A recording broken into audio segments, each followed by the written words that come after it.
Oh. Hey, screeners, how you doing? It's me, the one AJ, Anthony Jordan. And me, Nico Lurot. Shout out to all of the Nicoholics. And Fanuary continues. Season 6 continues. It's a good time. And I just want to ask everyone watching, how you doing? How you doing? Oh, this is a goodie, AJ. This is a goodie. Right, we are sticking to our rules. We're not doing extra long mega marathons anymore. So just a few little housekeeping rules before we get into the show. I think, first of all, we need to actually get our branding up. That would be a good start for those watching. There we go. That one, yeah. That little branding. Cool. So, a few little housekeeping rules. The show is going to be kind of roughly between an hour and 15 to an hour 45 long. We have got memberships now for all of our returning viewers. You can head on over to buymeacoffee.com/movie dudes. You can do your usual for less than the price of your daily Starbucks. You can support the show at a price that you like. Equally, if you head over to that link now, we do have 2 different membership levels. One, which is £5 a month. That is literally just you like the dudes, you want to support the show. And you've got one, which is £10 a month, which is you like the dudes, you want to support the show. And you'll be getting an extra bit of daily content hidden behind the paywall, which you can only view there. Let's just see who we've got in the comment section before we get into the show.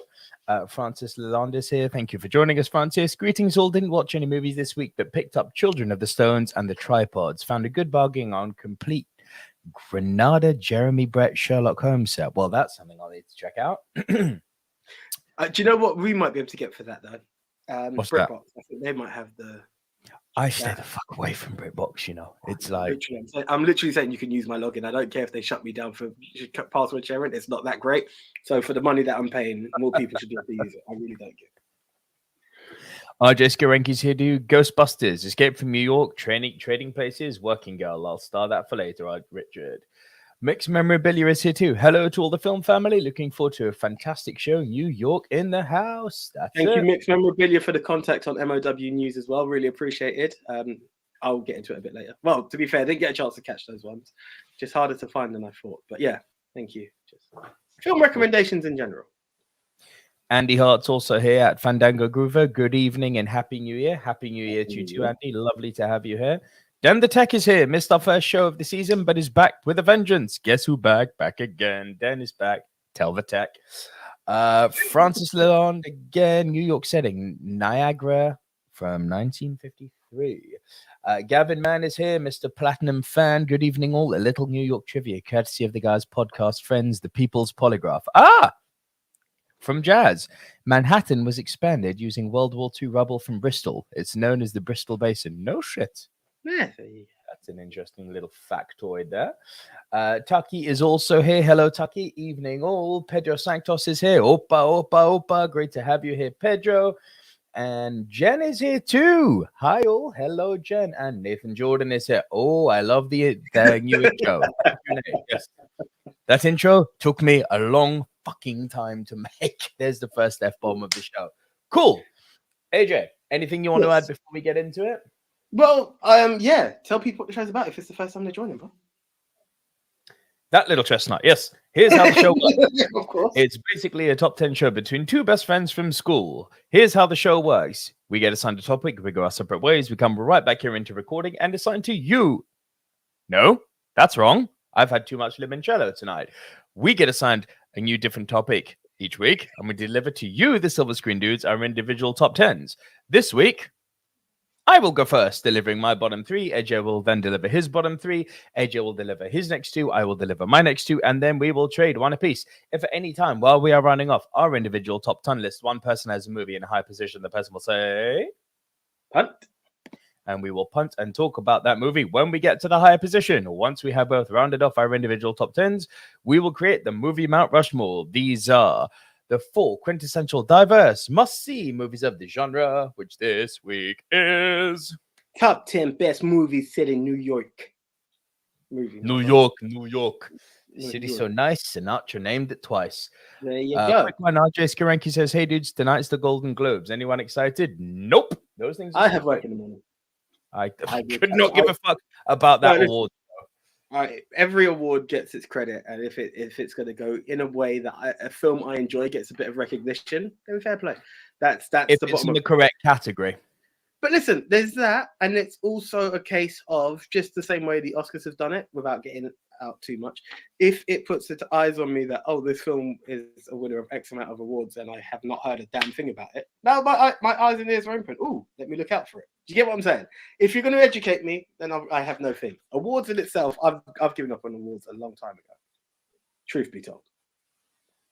I still have a very soft place for the Oscars just because of the body of people voting on it are actually working people in Hollywood. So for me, it's the closest thing we get to actual valid opinions when it comes to film.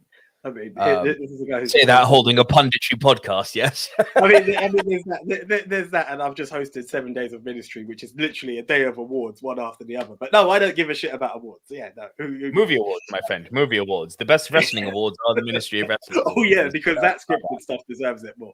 But oh yeah, it does. This is scripted too. But what I'm getting at is what outweighs the other. But before we digress too far. Once we, the Silver Screen Dudes, have created the 4 must-see movies, it's over to you, the screeners, to vote for El Capitan, El Numero Uno, the best of the best of the best, with honors, sir. And to quote Highlander and Andy's here, so I'm bricking it. In the end, there can be only one. So, last week our topic was the top supporting actor performance. And the contenders were. The contenders were Dennis Hopper in True Romance, Andy Serkis as Gollum in Lord of the Rings, J.K. Simmons in Whiplash, and Christian Bale in The Fighter. This was tight. Yeah, I can imagine. Less than 20% separating all 4. 1% separating the top 2. Okay. I'm going to be really... I think I'm going to go with this one based on the statement that you made previously of what of the way people are going to look at Lord of the Rings. I'm going to go with Serkis at number 4. No, sir. Okay, so then it's going to be the lack of screen time as a supporting actor from Dennis Hopper in True Romance. No, sir. Oh, wow. So it's one of 2 ways. One that's either going to really hurt you, or one that I think is just a bit deep. J.K. Simmons is in Whiplash. First time AJ gets a hat trick of incorrect answers. Do you know why? Because the passion you have for the fighter, there was no way I thought it was going to be. No. And the passion was on Twitter, but have you seen who he's up against? I'm not saying no. It's because I've not seen the film. I've got some very high expectations for him in this role. It's always been praised. Well, disappointing you, brother. Don't worry. But have you seen who he's up against here? I have. Okay. Yeah, Christian Bale for The Fighter in at number 4, 15%, 1-5. Serkis, number 3. Nope.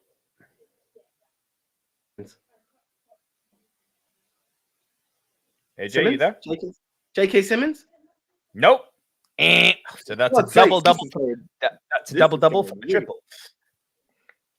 Okay. Dennis Hopper came in at 3rd. True Romance with 20%. I don't want to seem like an Andy Serkis hater, but I'm going to say it one more time. He came in at number 2 for Lord of the Rings. And with a 50% chance. Fuck off. I've never done that this bad. You've never done that before. Not a single answer correct. Well done, sir. Take a bow. Season 6 is on us. J.K. Simmons with Whiplash got 32%. Andy Serkis for Lord of the Rings got 33%. Congratulations. Do you know what? It's because it just stuck in my head that people might be a bit negative towards the casting, but I'm glad that people recognize it as a supporting actor and it got the credit it deserves. So yeah, I mean, listen, I'm glad he was recognized, and for me, it's a performance that changed cinema for me. Cool. Let's get into this then. So, I'd like to put a disclaimer out there immediately. If other people join throughout the show, I'll have to mention it again.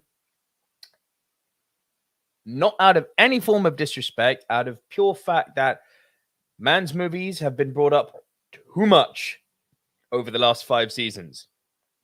I have chosen to abstain from a single Martin Scorsese movie. If you are tuning onto this list for Taxi Driver and Goodfellas, King of Comedy, Mean Streets, this list is not for you.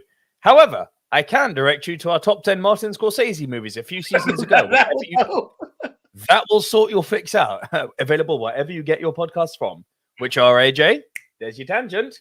Oh, he threw me off. Okay. And they are available. Don't worry, I got it. Don't press it twice. They are Spotify, iTunes, Apple Podcasts, Castbox, Google Podcasts, Spreaker, iHeartRadio, Podchaser, TuneIn, Stitcher, and Podcast Addict. Just search for Movie Mount Rushmore. Yeah, cool. So it's a double whammy on that. I was thinking, like, if there is anyone who represents New York, there are two directors that rep New York. And there was one that made it, and Scorsese, I was like, I've said Goodfellas too many times in the same position too many times, and I just can't do it. 12 Angry Men also. Yeah. Goodfellas for me is the best New York movie ever made. I've left it off because how many fucking times have we brought that movie out? That was the thing. Honestly, it was that. I was like, I can't do this again. So I tried to be varied. There are some films that I felt represented New York and others that I just have a strong passion for that I haven't brought up as much. So I am trying to be as different as possible, guys, on this. So yeah, there we go. Last comment. Are we running a sweepstake on which Spider-Man movie AJ will pick? Go! I'd love to see who gets it right. I mean, I know what he's going to pick, but... Go on. Call it. Spider-Man 2.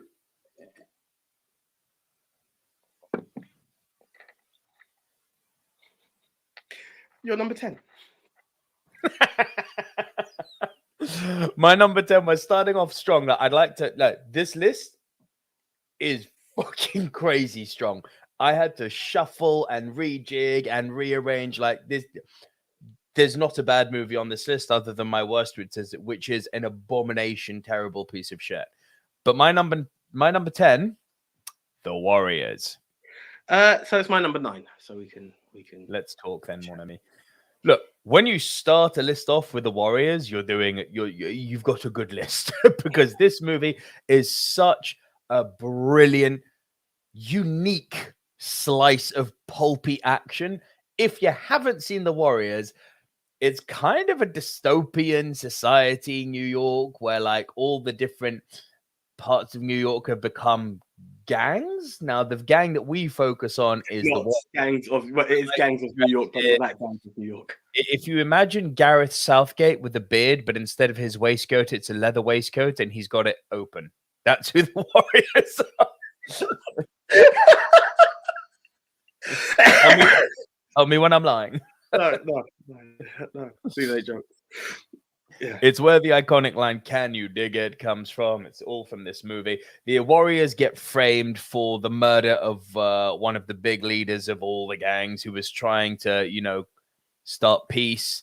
And they get framed for the murder and they have to go run all the way back to Coney Island. And pretty much every single gang in New York is chasing after them. So into madness. Killer clowns, rollerblades, gang chicks. It's awesome. Yeah. Do you know what is always funny about The Warriors? I shouldn't say I think. I definitely heard about The Warriors, but never got a chance to see it. And it was Nath. Don't leave this episode, Nath, because I've got one for you coming up later. But it was his friend who introduced us to the film and the video game at the same time. So in the moment that I really got to embrace The Warriors, I really got to embrace The Warriors. I literally watched the film and was able to play the game on PS1 at the same time. It was a great journey. One that I will always remember. PS1. Warriors was PS2. Yes, you're right. PS2. I just knew it was made by Rockstar. It was made by Rockstar, if I'm not mistaken. Yeah. I believe you're right. Yeah, but no, great experience, and it's always been one that I've always cherished in a way. It's a great adventure. It's a great adventure. Super fun movie. My number 9. Gavin Mann on Twitter called this as the best New York movie. Now it's fucking amazing. And I'm still hesitant have I put this too low because I adore this film. Escape from New York. John Carpenter's Escape from New York. That's all you. You don't like this movie, do you? Listen, I'm always willing to say I'm going to give a film another shot. But for the hype that I had, and I saw something that was just straight up B movie, which isn't bad. It's just what I saw it to be. I was like, I don't know. It just didn't grab me. It really didn't. I wouldn't call it a B movie. I'd say it was very much done in. I'd say it was Gavin Man says, AJ, you're meant to punt. I'd say it was very, very much done in a B movie style, like a lot of John Carpenter's movies are. It's not Kurt Russell, vampires, but I love this movie. You know, so inspirational to the video game realm too. Because we kind of know where that. Well, not just Snake Plissken, bro. The idea of Rocksteady, Batman: Arkham City. I defy you to tell me they didn't watch Escape from New York and go, make the whole city a prison.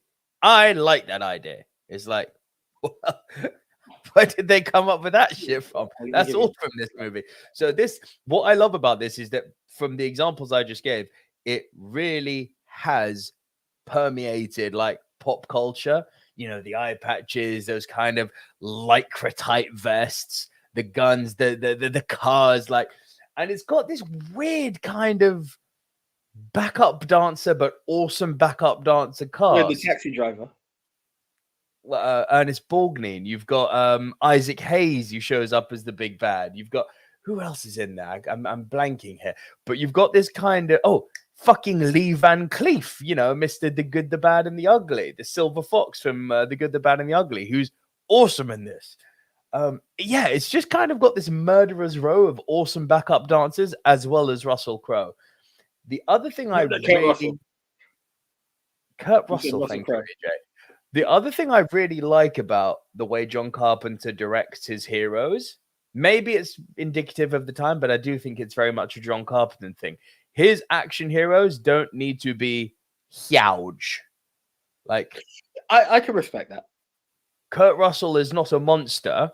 He's not like Arnie or The Rock, who look like they could crush your head like a freaking apple. But I wouldn't mess with Snake Plissken. Fuck no. Like, it's really, really quite cool. Stories. Oh, and freaking Donald Pleasance playing the president. Donald Pleasance, who's Blofeld and the Forger from The Great Escape. There you go. You see what I mean? Backup dancers. Really good backup dancers. Thank you, Gavin, man. Donald Pleasance, you beat me to it. And yeah, look, the story's really simple. Snake is called in as someone who's already kind of in prison, and they're talking about removing his prison sentence if he goes in to save the president, who's been shot down in Air Force One. The escape pod's gone out. President is supposedly safe. Problem is he's landed in Manhattan. This isn't everyday New York, Manhattan like you and me know it. This is, again, dystopian. The whole of Manhattan has become kind of the worst, self-running prison on the planet. Huge walls built around, really a Donald Trump movie. This Build a Wall. Build a wall in New York. New York, build a wall. Wanker. But if you like Batman Arkham City, you'll like this game. Unless your name is AJ, of course. My number 8. Kind of a B movie, but not in the way... B movie in budget, not in execution. Gritty as fuck. Let's go Harvey Keitel in Bad Lieutenant, directed by Abel Ferrara. Oh, punt. Yes, AJ. Yes. Okay, that was your number 8. That was my 8. Over to you. So I'm going to be a bit cheeky, especially because Warriors was my number 9, so we're going to do that. We had the previous film. I can't really talk about it because it's really very small, but I just wanted to drop a little nugget before I go into my number 10. Do you remember our trip to the moon, which was 1902? Journey to the Moon, yeah. Yeah. Can you believe there was one older than this? So I just wanted to put a little silver screen nugget out there, but it's not 1899, The Lost Garden. 1901. What's Happened on 32nd Street? And I really very nearly made it my number 10, but I just wanted to put it out there because it's literally just a few people walking on the street. It's a very short movie. And then you see this lady and it's got one of the air vents lifts her skirt and that's it. It's like 77 seconds long. And it could be what led Marilyn Monroe. Yeah, exactly. To what led to the 7-year itch, you know.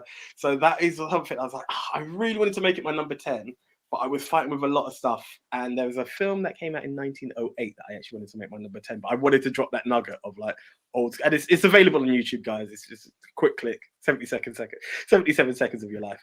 But here we go. In 1908 came this film, my number 10, The Thieving Hand. Also available on YouTube. Look at you with the old school movie. Love that, AJ. Yeah, no, this one's really cool because this could be like one of the first times on camera you could get maybe special effects, for better or worse terms. It's not special effects to that degree, camera work and tricks. So it's basically like magician and slight trick of the hand. And it's basically a story of a amputee who's begging for money along the way. And someone brings him to a shop where he can buy an arm for himself. But as he now has attached this arm is got a mind of its own. And so while he's on the street, like trying to sell stuff and make a living, he's actually like pickpocketing people and stuff like that. So it's causing this guy nothing but trouble. And I thought it was really cool to see how they put that together in such an early era of film, you know, 1900s. Well, that's pretty bloody influential then, isn't it? Yeah, all kinds of cool seeing it.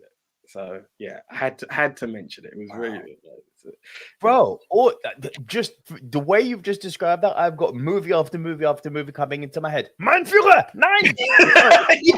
yeah, legit. Yeah. Wow. Yeah. There you go. Nice.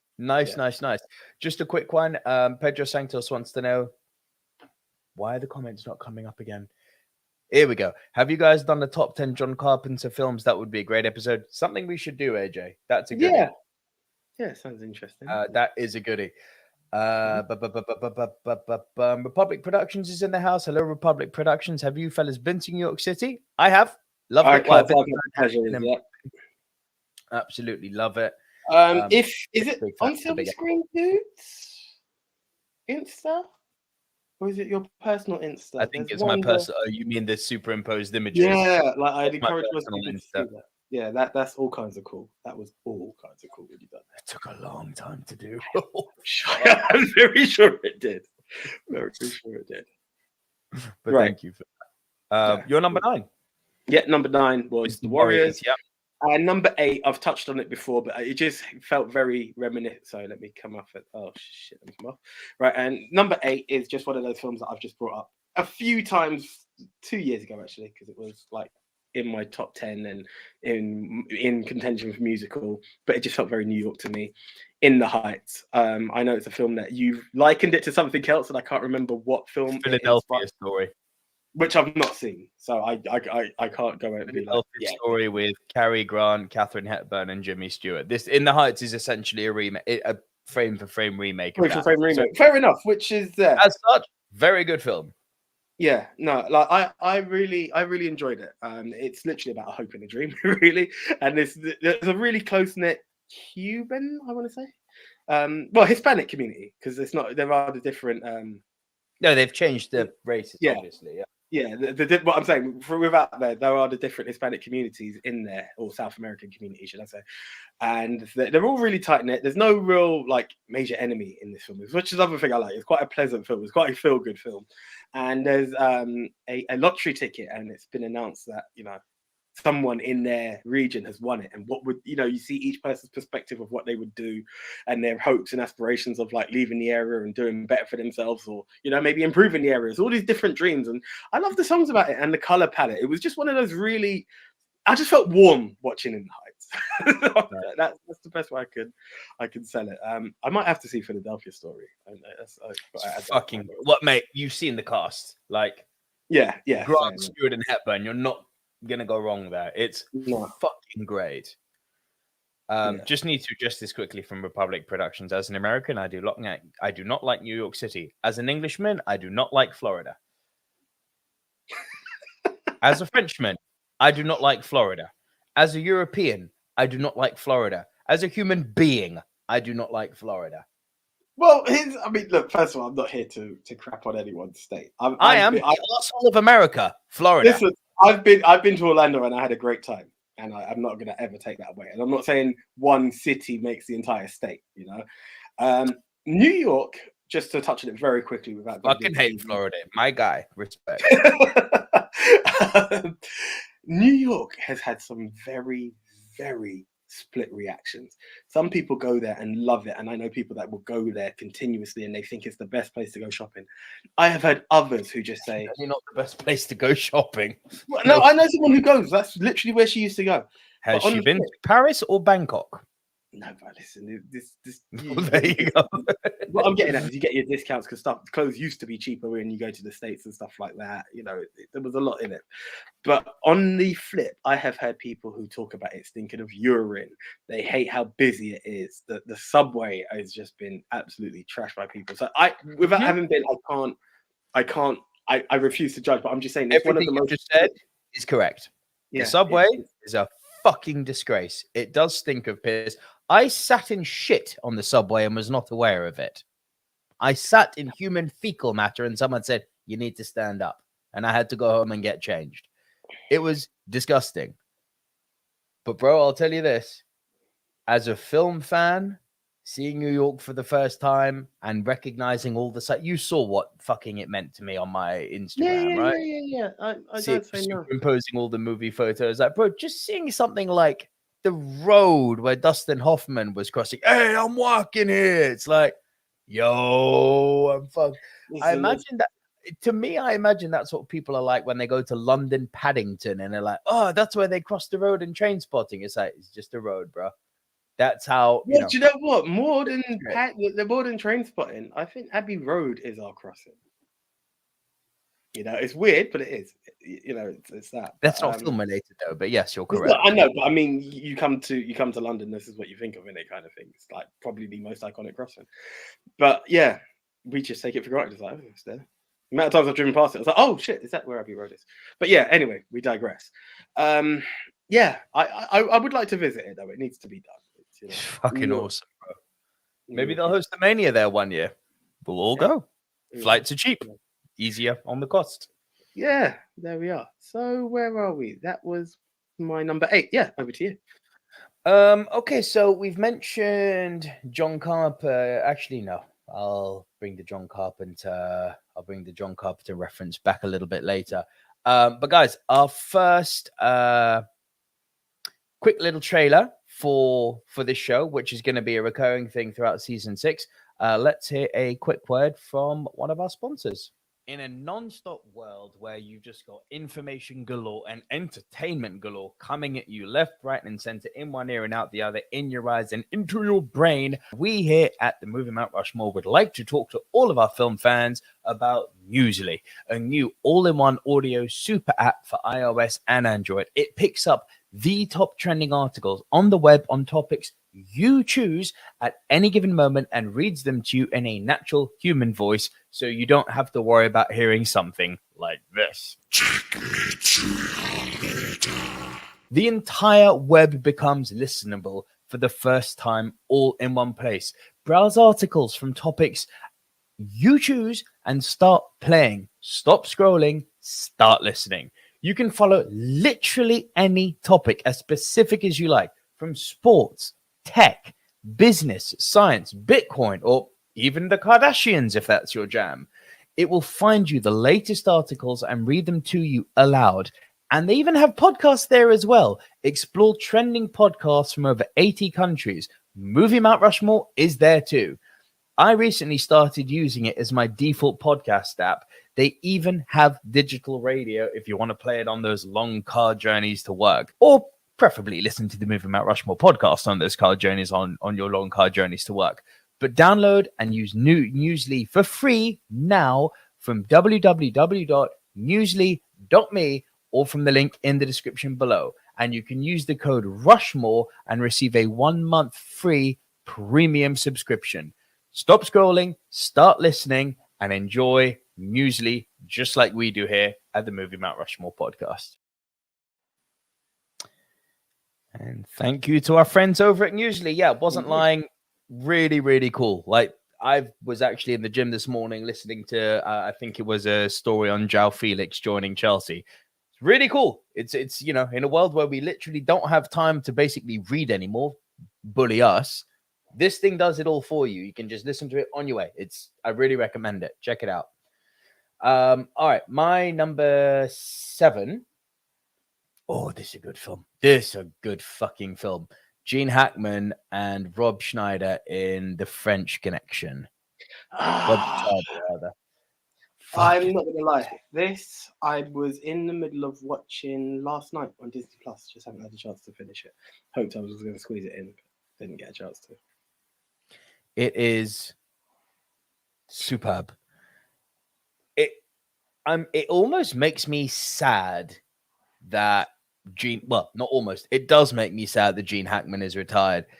My God, that guy is intense. He commits to roles so much. Like he is one of the greats. I think I actually will go on a limb and say I think Gene Hackman is criminally underrated.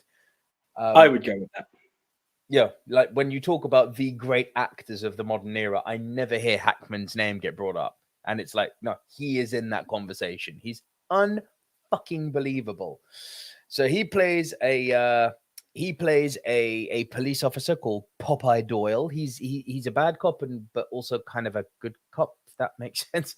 They are essentially trying to break a drug ring, which the heroin is coming in from Marseille, and they are trying to find the people muling it. They're trying to find the people distributing it, and they're trying to bust the whole case down, essentially. And Doyle uses every single dirty connection and trick in the book to try and stop these guys while also being hunted himself. It's gritty, it's visceral, it's brutal. It's directed by William Friedkin. Yes, he of Exorcist fame. And it has, let's not forget about this, one of the great car chases of all time. It's incredible, this film. Absolutely incredible. Yeah. Definitely one on my list. I wish I could add to it. But yeah. Now one I need to see. Oh, shit. Sorry. Republic Productions. I need to send you some love here. I'm late, but how was 2022 for you guys? For me, it was a bit of a disaster. My girl left me and my cat died. 2023 is going well, though.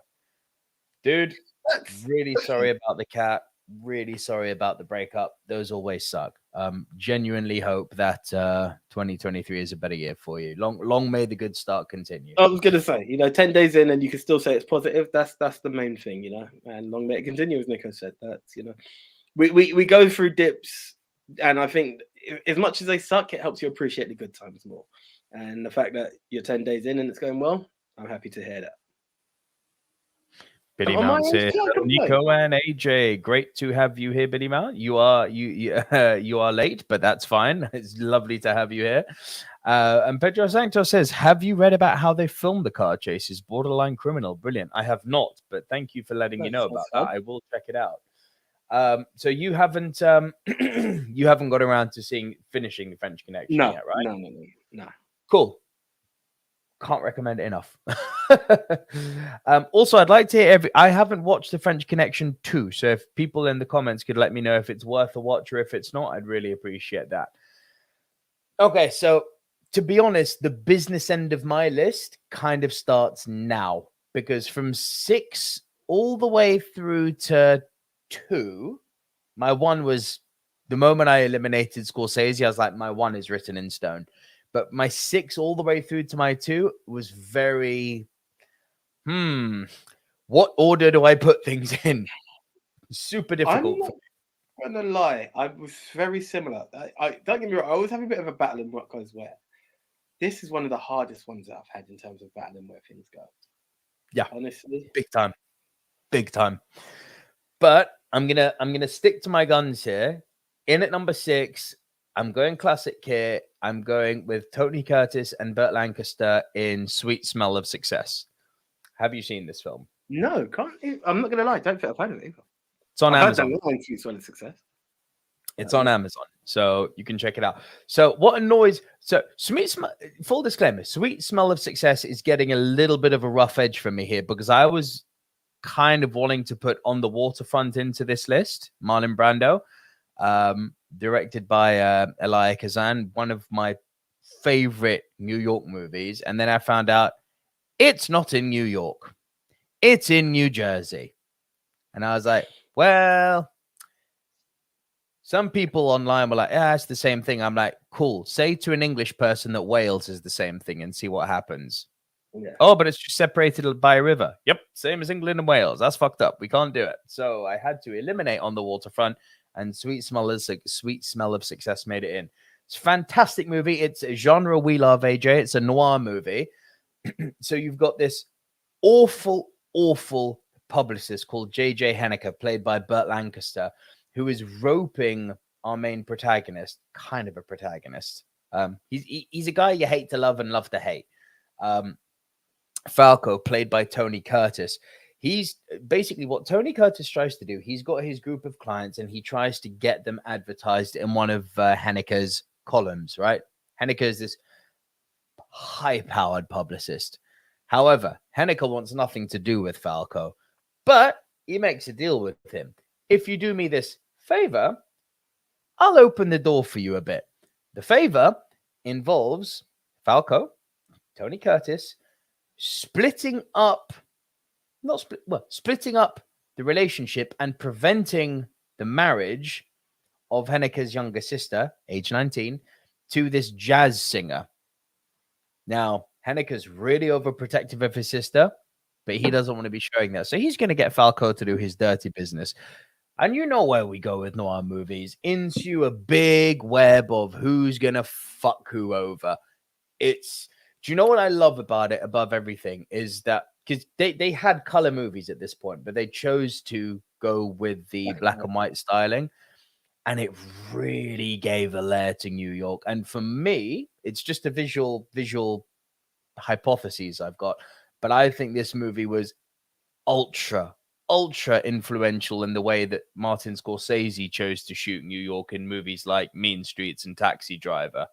Visually, it really captures a side of New York that you rarely see nowadays. It's fucking great. I will check it. And as Andy Hart says, possibly Tony Curtis's best performance. I'd go with that. And that's coming from a guy whose favorite movie, by the way, is Marilyn Monroe. Help me out here. Some Like It Hot. That's Andy's favorite movie. So the fact that, and that obviously stars Tony Curtis, so the fact that he's saying that that's Tony's finest performance, that speaks volumes. Who have we got here? P. Morton, thank you for joining us for the first time. Beat Street, I think you mean Beale Street. Yes, if Beale Street could talk. Francis Lalonde says, never saw French Connection 2. Mixed Memorabilia says, I don't think my comments are reaching you. They are, Mixed Memorabilia. I see you. You're here. You're good. Who else has made any comments that I need to address? P. Morton says, Gene Hackman was in every movie from 88 to 99. Lol, look it up. Cool. And Republic Productions says, wonder if Gangs of New York will be Nico's number one. Republic Productions, you weren't here in fairness. So as I mentioned to people who are here from the beginning, I'm going to repeat this throughout the show for people who have arrived late. Just because we... Your mic. Yeah. No. XLR back. There we go. Yeah. Cool. Just because I brought this man up so much over the course of the last 5 years, Republic Productions, I'm omitting all Martin Scorsese movies. Just because, Mr. New York. And we've talked about him in 5 seasons ad nauseum. So enough. I want to bring some new movies that we've talked about less or not on the Movie Mount Rushmore podcast. So, no Scorsese. Gangs in New York, not my number one. Riri Thomas is here too. Hey, glad to be here. Was all over the place today, hence why I'm late to this one. Hope you're both okay. AJ, I watched The Woman King yesterday. Absolutely class. Thank you. I am so glad that's the reaction. Because I don't hear a lot of people talk about that film. But I was taken in. I like it.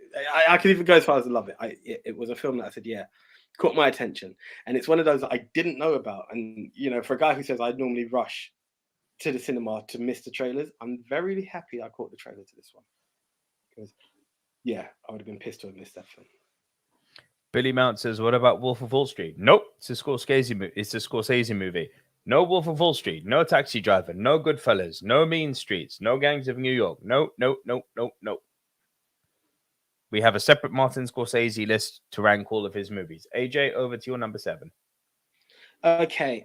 This is a film you mentioned to me previously. Yeah. I can't remember what topic it was, but it came in now. And yeah, appreciate it.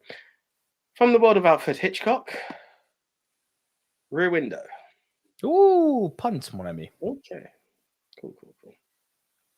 Understandably, I'll explain later. It's kind of, we'll talk about it later. Though. There's not really a bad word to say about it, but yeah, we'll go through. Oh, okay, it's really not. Your number 6? Nath, my bro, I told you. So make sure you're here. I hope you're still here. This is at number 6. My brother will hate me because it's at number 6, because to him, this is his number 1 movie, his film of all time. Paid in Full. All you, my bro. Rock it. Yeah, you've never heard this. I've spoken about it before.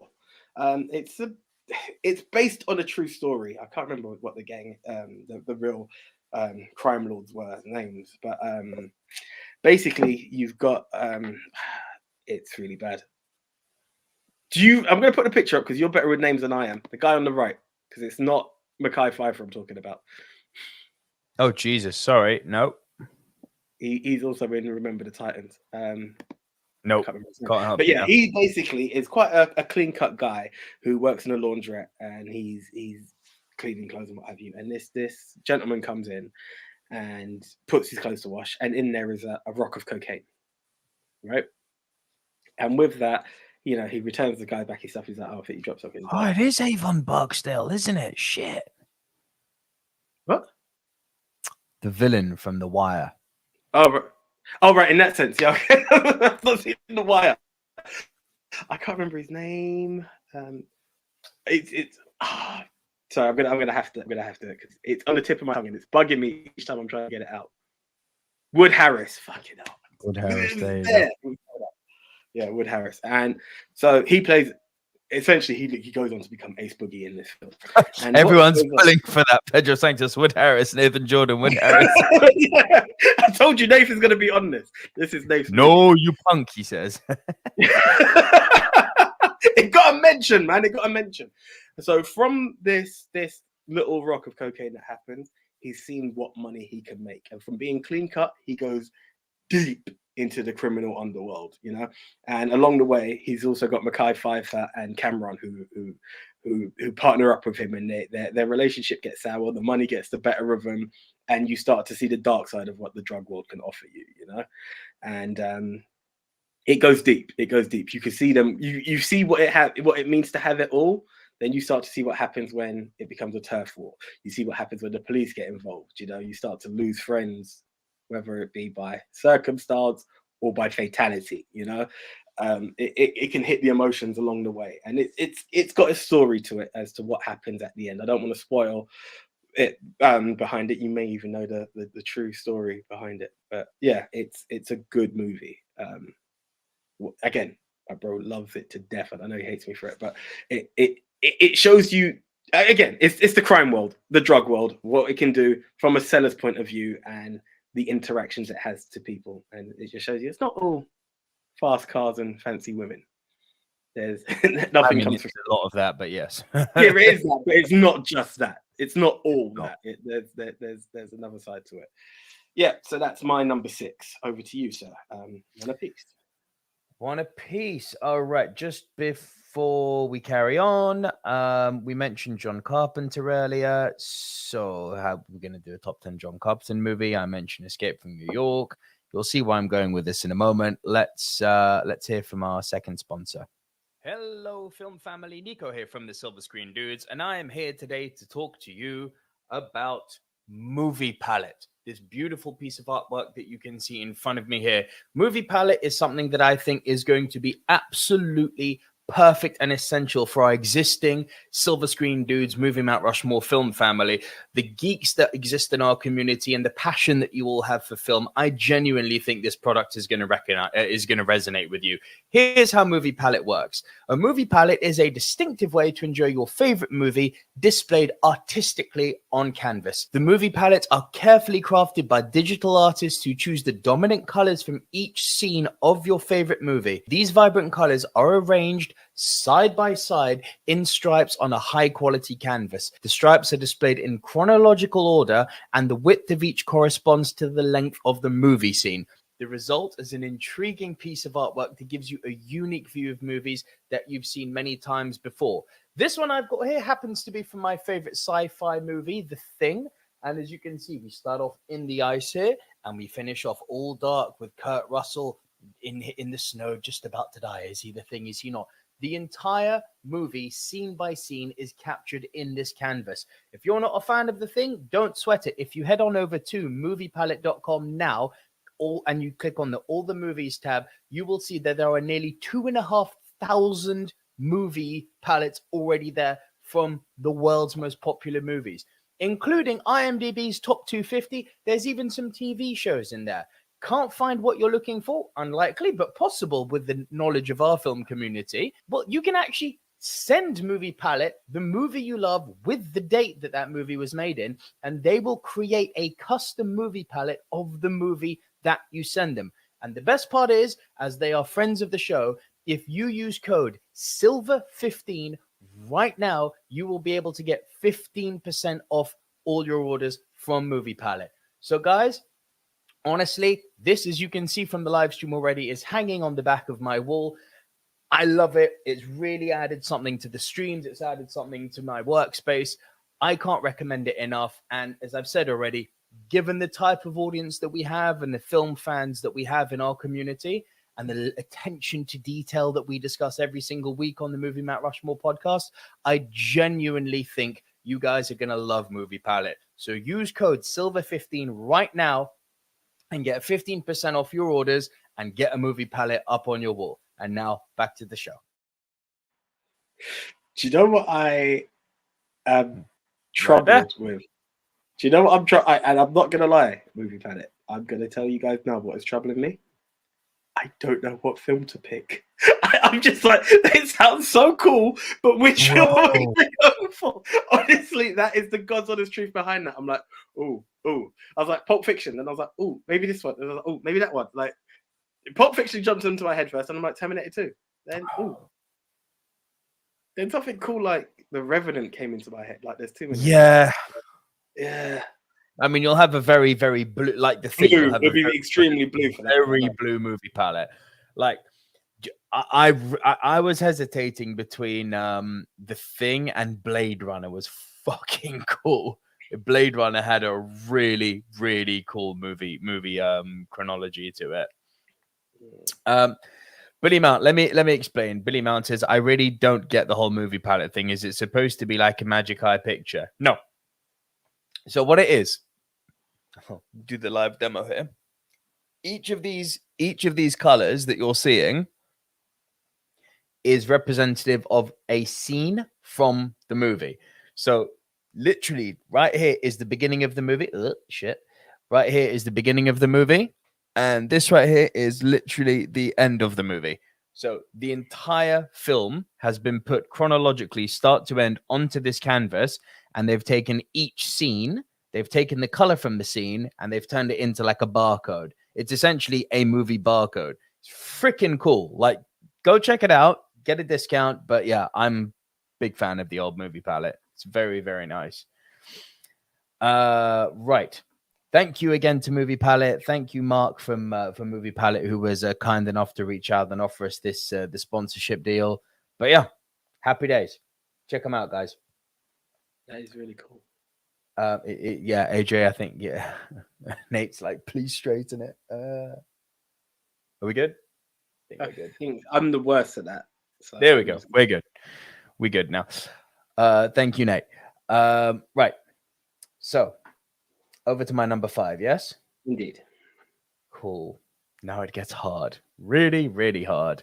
This one started off as my number 8, and then more I thought about it, I was like, I fucking adore this film, and it gets better every single fucking time I watch it. The Big Short. I had to bring it in. I had to bring it in. Answer this question, because I wasn't sure, yeah? And to be fair, I've brought it up a few times before anyway. But Big Short, is everyone based in New York? It doesn't matter. I'm not holding it against you, but that's kind of why I tried to distance from it. Steve Carell and Ryan Gosling in New York based. The other guys are not. Right. But effectively, the deal, the crash happens there. The short that fucked the world happened on Wall Street. Yeah. Listen, I've said on the show before, I'm an average BC student. I can hold my own in a debate because I've got a granular brain and an OCD level of attention to detail, which is why I do what I do for a living. But when it comes to, education and eloquence, I'm a BC student and I'm very happy with where I am in life. I didn't understand how the Wall Street crash happened. I didn't understand what the hell this was. I'm like, AAA properties shorting. I'm like, you may as well be speaking alien to me. I would have honestly more chance of understanding freaking Klingon at this point than I would what happened on Wall Street. And to the movie, like I still have to rewatch it a few times, but I'm more or less got there now. But it's fascinating to see like the real life Gordon Geckos of the world. Greed is good. Yeah. Not for us, it's not. We got fucked. Like, brother, I'm in Thailand at the time, 2008, and I hear the Wall Street crash, about the Wall Street crash, and there's going to be a big recession. I'm like, so? And then it's like, oh no, people don't have money. Uh-oh. That's not good. I rely on people coming into Thailand. I have a problem. The Big Short, and I've said this before, just seen it the once, and it was a review, right? And I've always said, out of any film I would recommend anyone to sit back and watch, this is the one film I say, it's an awesome film, but do not think for a second you can take your eye off the ball. Do not think for a second you cannot focus and give pure dedication to that film. Like, the amount of info that is given to you in that film is supreme. I love the way that they have cameos and breakaways to explain stuff that is very much in the financial world. Yeah, we may not be talking. But you're also kind of. We can talk Margot Robbie. It's kind of distracting because it's like, okay, this is a really key point to the movie, and I'm staring at Margot Robbie in a hot tub with bubbles and champagne. I'm like, I'm not paying attention anymore, you cunt. This is really important information. You do kind of think, like, is that going to come back again? Is she going to explain it again to me? I get that. I will not lie. But it does help because they just take it away from the investment world and give you another scenario. Like, they cut away to a chef. I can't remember the chef's name. I think it's Anthony something. And he explains it in another way. And it's like, okay. And I really appreciate it from the way they do it in the film, because you could be lost forever with something like this, and they found a way to explain it. Adam McKay, I really like his body of work. Between this and Vice and Don't Look Up, I really do like this. You kind of Don't Look Up? Yeah. Okay. Yeah, I liked it. I think it was a bit on the nose with its delivery, but I did like it. I think it perfectly captured like the extremities of both people. It captured the extremities of people being like, we're going to die tomorrow, versus the people who really choose to believe that global warming is not a thing and bury their head in the sand. Like, it satirized both sides, which I thought was quite a nice move. No, I like it. I like his body of work. I like those two. Are you not a fan? I had mixed reactions and I didn't know how to take it, to be honest. I haven't really done it, if the truth be told. John Loftus does not like Don't Look Up. Hi, John. Welcome. Hello, John. Thank you for joining us. John, who I was chatting to on Twitter earlier. So thank you for joining us for the first time, John. Great to have you here. AJ, your number 5, please, mate. Right. It's our punt from earlier. Harvey Keitel. Bad Lieutenant. Nice post. I couldn't find that one. I think I uploaded the wrong one because normally I've got the black box around it. Anyway, it doesn't matter. That's all to discuss. I just saw the curtains on the end. I will give a shout out to my mate Jag, who not this New Year's Eve, the New Year's Eve before, we were working together, and my mate John was talking all different films, and he talked about Harvey Keitel in Blue Collar with Richard Pryor, and he was saying this is one of the best films you'll see in the performances, and Jag went, none of that. If you want to see one of the best performances from Harvey Keitel, Bad Lieutenant, and it is stuck in my head for the longest while. But it's when I could squeeze Bad Lieutenant in. So when I'm looking at films set in New York and Bad Lieutenant comes up, I was like, thank God. And I had a chance to catch this film. And It's wow. gritty. It's real gritty, isn't it? Yeah. Nice and easy subject matter. Bent cop dealing with rape of a nun. It's like very nice, wholesome family movie, this one. yeah. But the level, the madness behind him as a bent cop. It's like you see him at first and he's taking the drugs and what he's going to do. And then, he comes out at another homicide. And the first thing he's being told is there's drugs in the car. And I'm very, very cautious in terms of getting into spoiler territory. But there was no limits in what he would do, and it's this twisted side of him where you think he's going to go one way, but you see he's tormented in a complete different way. When he stops the two girls for a failed tail light, and you're like, okay, he's going to do, and you're like, oh, okay, you went that way, and it's like, that's a different kind of perversion that you've got going on there. Like and then the relationship, like what I also found quite telling about this character was he always woke up in a different area, That's how troubled he was. He doesn't wake up in bed. He's waking up on a sofa. He's trying to sleep next to the Virgin Mary from where the nun got raped. It's just all these different places. Like, how did you get there? What, it just shows where his mind is at, kind of thing. Very disturbed individual. The relationship he has with his kids at the very beginning of the film, where you just got, you can see he's quite militant in a way. It's like, oh, forget your aunt. It's like, well, why aren't you taking care of your kids then? Why aren't you making sure that they get into the bathroom first and all that? It's all of these elements, and then trying to seek atonement. It was a very, very gritty and great. It was a great experience of a film. Abel Ferrara, man, that guy doesn't fuck around. But dude, that heroin shooting scene. I know. It's so like it makes you feel so fucking vulnerable. Doesn't it's like I've never like shot in my life, but like, I felt for someone who's never done heroin, I felt like I'd been there before because of the way that scene was shot. It was like, yeah, we're not going to glorify or glamorize this. Let's lift the curtain up, and we're not going to over dramatize it and go over emotional. We're not going to give you the baby in the dead cot. What we are going to do is give you some horrible fucking soundless close-ups of a needle going into a vein, and it will just make you go, "Oi!" No. Yeah. And that's the other thing I forgot to mention: addiction. Like this film, when we talked about films about addiction, this guy not only has a narcotic addiction, he has the gambling addiction as well. Like he is all kinds of messed up. Oh, he's all sorts of fucked up. All kinds of messed up. It's a brilliant movie, mate. I'm so happy you've seen it now. Yeah. Serpico's a great shout. Oh, blocking your porn. Serpico is a great shout, Pedro Santos. Didn't quite make it on for me, though. Blocking more porn. Let me just add that to the list. You're not seeing Serpico with Al Pacino. Really, really good. Billy Mount says, Nico, I know Bad Lieutenant is NC-17 in the States. It's an 18 in the UK, Billy Mount. Is it 15 or 18 in the UK? It's a hard 18. Yeah, it would be. It would be. Yeah. Oh, yeah. Yeah. Hard 18. All right. My number 4, yes? That was your 5, right? Yes. Yeah. Sorry. I'm getting cool.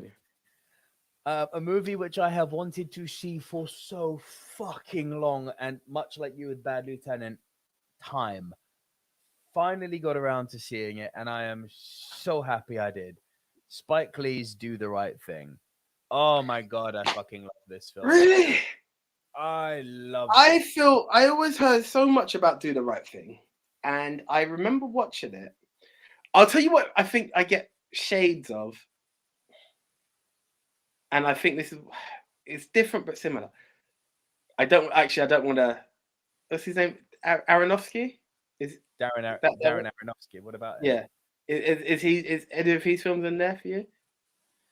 Is Aronofsky in there for me? I don't think Aronofsky's in here for me. No. Okay, cool. I'll bring it up then.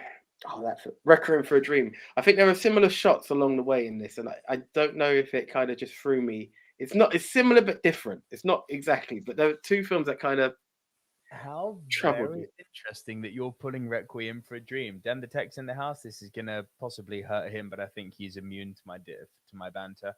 Um, I got Friday vibes from this. Kind of. For me, I was like, this is if the movie Friday was good. Because it deals with exactly the same type of blaxploitation themes that Friday dealt with. You are portraying ethnic minorities purposefully in a stereotypical way, but there's a fucking purpose and payoff at the end. They become characters, not caricatures. Friday, damn, and you know this, man. They all become unreal, whatever. But that's the purpose of Friday. No, it's not. You can't dismiss it. No, I believe, because I can't say absolutes anymore on the show, apparently. I believe that no director sets out to do caricatures without purpose. There are directors who go out to do caricatures, but with a purpose. I fail. I'm not saying there isn't one. I'm saying I fail to see the purpose of the caricatures in Friday. The characters at the beginning and at the end are exactly the same. Ergo, they're not even characters anymore at this point. They're poor representations in a blaxploitation movie, and they are ultimately caricatures of stereotypes. This fucking movie, for 2/3 of it, I'm like, so we're doing Friday vibes here. You're kind of edging on comedy. You're doing breaking the fourth wall stuff. You're going hard on the racism, but you're doing it in a kind of comedic way, which isn't something Spike Lee is synonymous with. He's synonymous of dealing with racism, but I'm not so sure he's synonymous of dealing with racism in a comedic way. And I'm like, so where are we going with this? And then the shit at the end happens. And then you realize that every little seed that has been planted throughout this movie has come together literally as a boiling point, metamorphosing the fact that it's the hottest day in New York City and everything has literally come to a temperate and proverbial boiling point with the racial tensions bursting over. And it all results, and it's so fucking poignant when you consider what's happened in a post George Floyd world. It all culminates with the untimely murder. It's not death, it's a fucking police murder of a minority. This movie has balls for fucking days. The fact that it took an Italian, a Jew, a Hispanic, and a black man all looking at the camera and saying, I am not allowed to say the shit they said in that movie on a YouTube show, so I'm going to refrain from doing that. But they went with every single racial slur and stereotype for that other ethnic minority group that they could think of. And I'm like, where is Spike Lee going with this? Why are we again doing the whole black man not doing much? Oh, okay. I see where we're going with this now. Wow. Fucking wow. I'm glad you enjoyed it. I saw Do the Right Thing 3 years ago, maybe. Could be slightly more. I wish I had the same takeaway. I saw a message in there, but the execution, there was something in it that just didn't hit. But again, I'm always open to watching a film twice, if time permits. But, It blew my mind. It blew my mind with the way that it brought everything together at the end. It was pitch perfect script writing.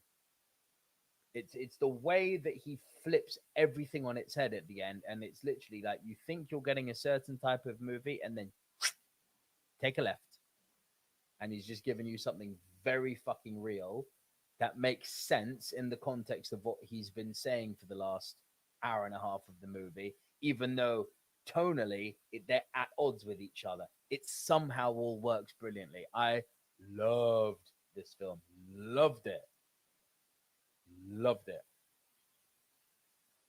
Cool. Cool. Any comments in favour? Most people seem to like Do the Right Thing. Yeah, I know. I'm very much aware. Do the Right Thing is one of the greatest American films ever made. I would kind of echo that. I'm very aware of the love that the film has. It's just something that just. I think Do the Right Thing is Lee's best movie, says Andy Hart. It's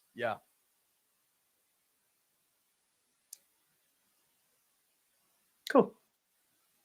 Although Movie Mount says, I also can't stand Spike Lee, both his movies and him as a person. So it's not, and Den agrees with that. So it's not chalk. It's not cut and dry.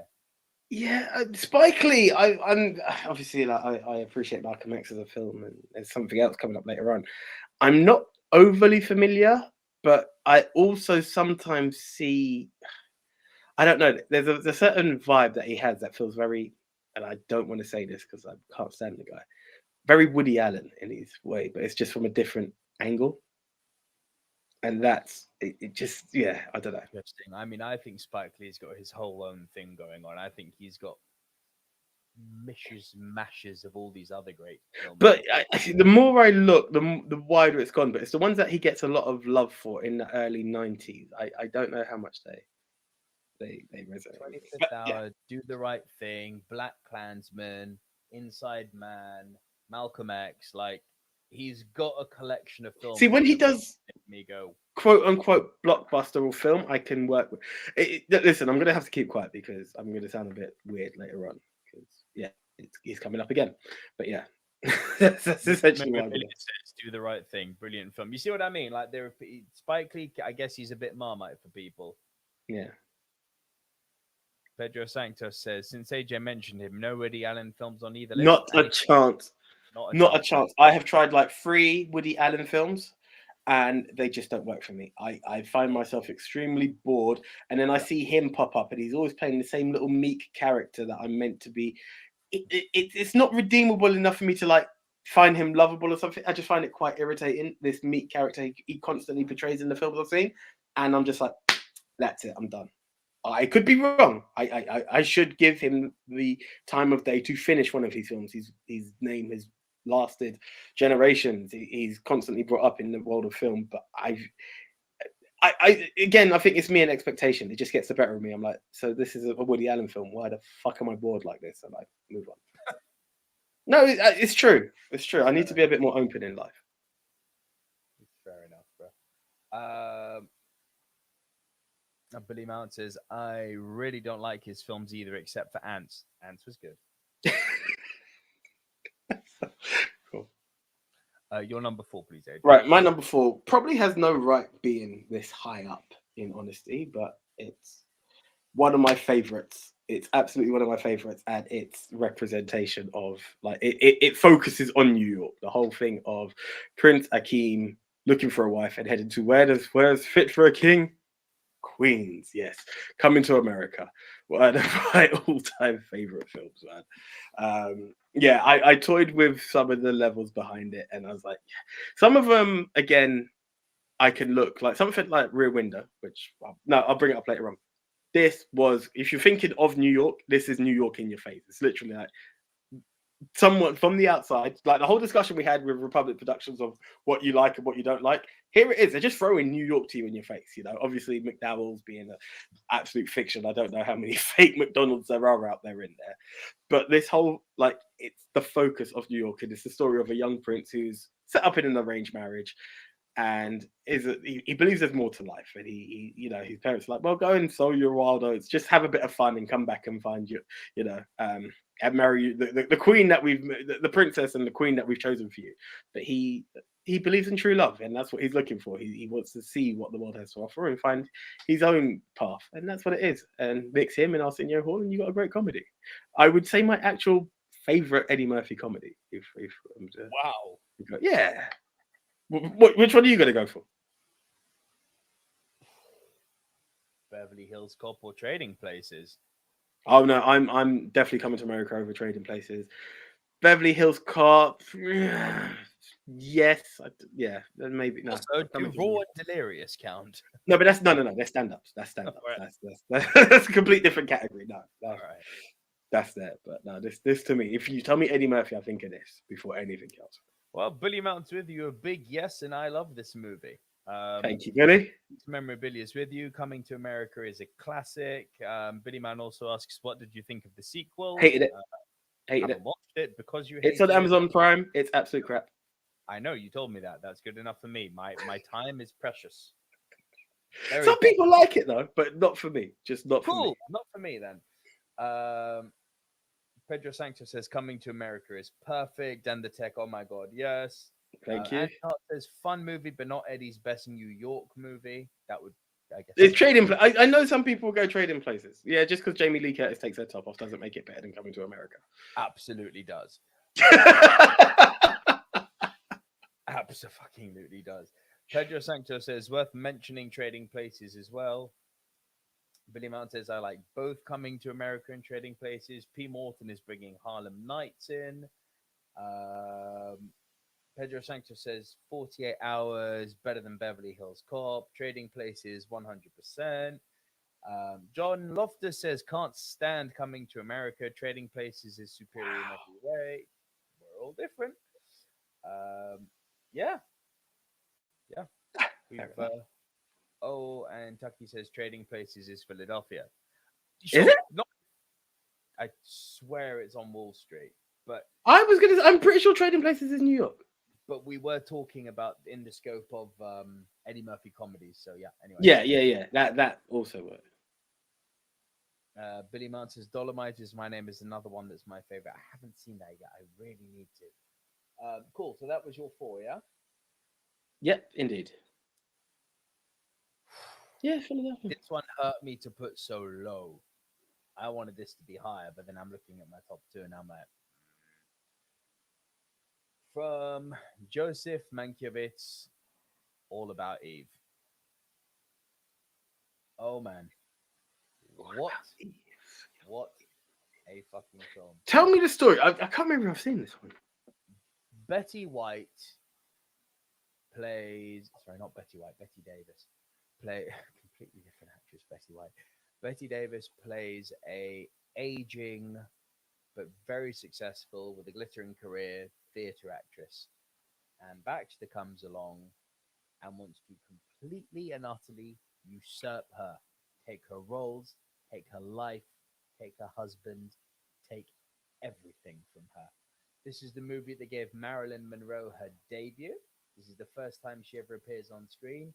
Mankiewicz is possibly the greatest scriptwriter who's ever written. I mean, you can have a long debate on that, but I think a lot of people, I mean, he's up there. Like, I know people will pull Tarantino and yet pales in comparison.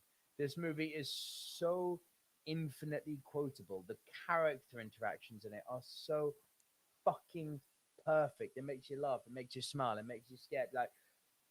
Honestly, I think this is the best script that's ever been written, ever. I've never, ever been so aware of how good a script is while watching a movie. You know, you kind of look back afterwards and go, oh, that had some really quotable parts. That was really good. Yada, yada, yada. I was absolutely right. Yeah. That is blown away by how fucking good the script was. You know, Mankiewicz, famous for writing the Three Colors trilogy. Highly recommend that if you haven't seen it. This is a spoiler for a movie for a list that's coming in a few weeks' time. AJ, put it that way. Okay.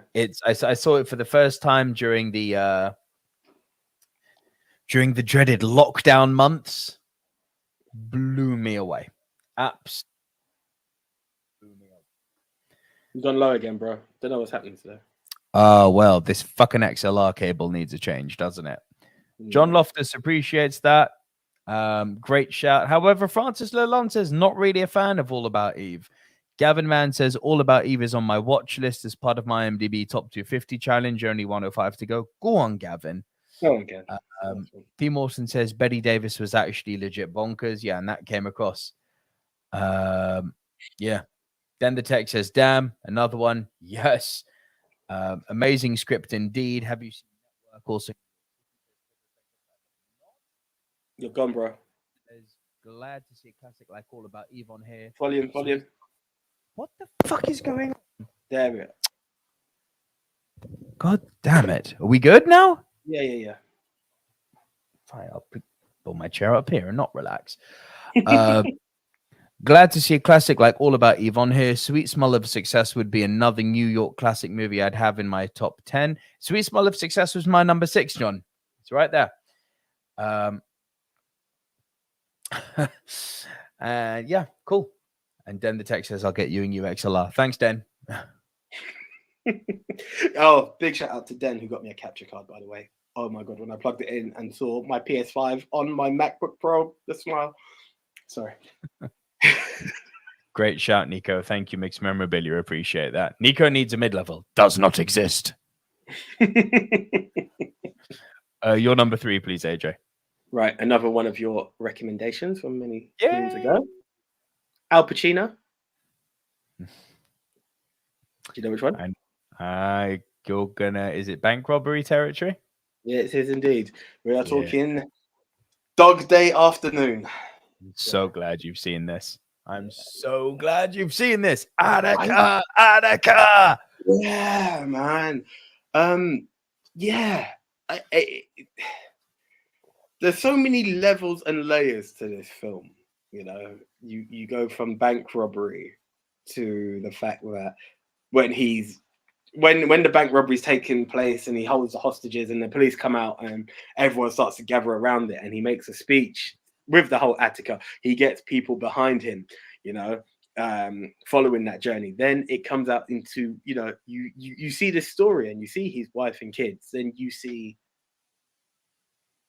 why he's actually doing this bank robbery and what it means and the importance and the sacrifice he's willing to make. Not for himself. It's one of the most selfless acts behind it. It's not that he's even looking for a penny, you know, even down to the fact, and this is where you see that as much as he's troubled with many different situations, you know, both wives will say that he can be quite snappy, you know, you hear it from both of them. You can still see that there's a good-hearted man at the end of it, you know. He talks about, like, when it comes to the fact that he orders food for everyone in there and the pizzas are there, he insists upon paying the pizza guy. They're like, it's covered. He's like, no, I'll pay you. It's a bit delusional at the same time, but you can see that he doesn't genuinely want to do harm to anyone, you know? Nope. This is the thing behind it. And it's just this delusions of grandeur in terms of how much power you think you've got, what you can actually get away with. But it's all with a good hope. And then, you know, it's a biopic, which also made me go, oh man, like the real guy. I haven't done as much research as I normally would. I'll be honest, the cramming session was a cramming session. Because as much as we've had warning, there's been too many stuff going on in life. But yeah, it was it was a great watch. It was an absolute great watch. This could go down as a film that I could rewatch. It's one of those films that, you know, there was some that I'm like, yeah, it's there. What have you? This one had me on a, oh, I like you. No, I like you for some reason. And maybe there is another film where Al Pacino's done this, and the film family here will correct me.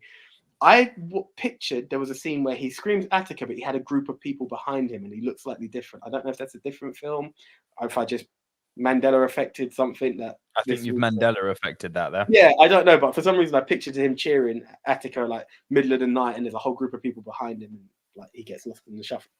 But it doesn't matter. That's completely irrelevant to the situation. It's just something I was looking for that I didn't see. What I did see, there's nothing for me to complain about. I think the film's absolutely fantastic. I'm so happy you've seen it, mate. Like, yeah, I told you're becoming a proper fucking cinephile now, boy. Look at you go. The more I've described that, I'm now thinking, should that have been my number one over my number one? But I really like one of them. Bruv, the only reason that didn't go into my list is just because I brought it up quite a bit over the course of season 5 and 4. I adore Dog Day Afternoon. What a film. Great shout. Great shout.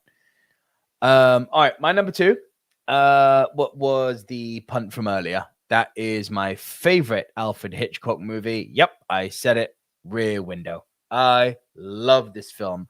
I love Grace Kelly, and I fucking love Jimmy Stewart. Jimmy Stewart is a classic actor I didn't realize I needed in my life. And then I saw Jimmy Stewart. Oh my God, I love Jimmy Stewart so much. Between the Philadelphia Story, between It's a Wonderful Life, between Rear Window. I love this man. I fucking love this man so much. He's so bloody good. And people are going to be like, North by Northwest isn't your favorite Hitchcock? That's my Hitchcock. Now I can't say I've watched. Well, I've seen a few, but not all. But yeah, North by Northwest is my winner. And listen, it's most people's. I completely get that. The simplicity of Rear Window is what works for me. Do you know why Rear Window is slightly lower for me? Tell me. It's kind of hypocritical because any film could be this. It's so contained. It could have been anywhere. It just happened. It's like why I also removed 12 Angry Men. Yes. It could have been anywhere. 12 Angry Men, even more so, literally. Exactly. Yeah. But look,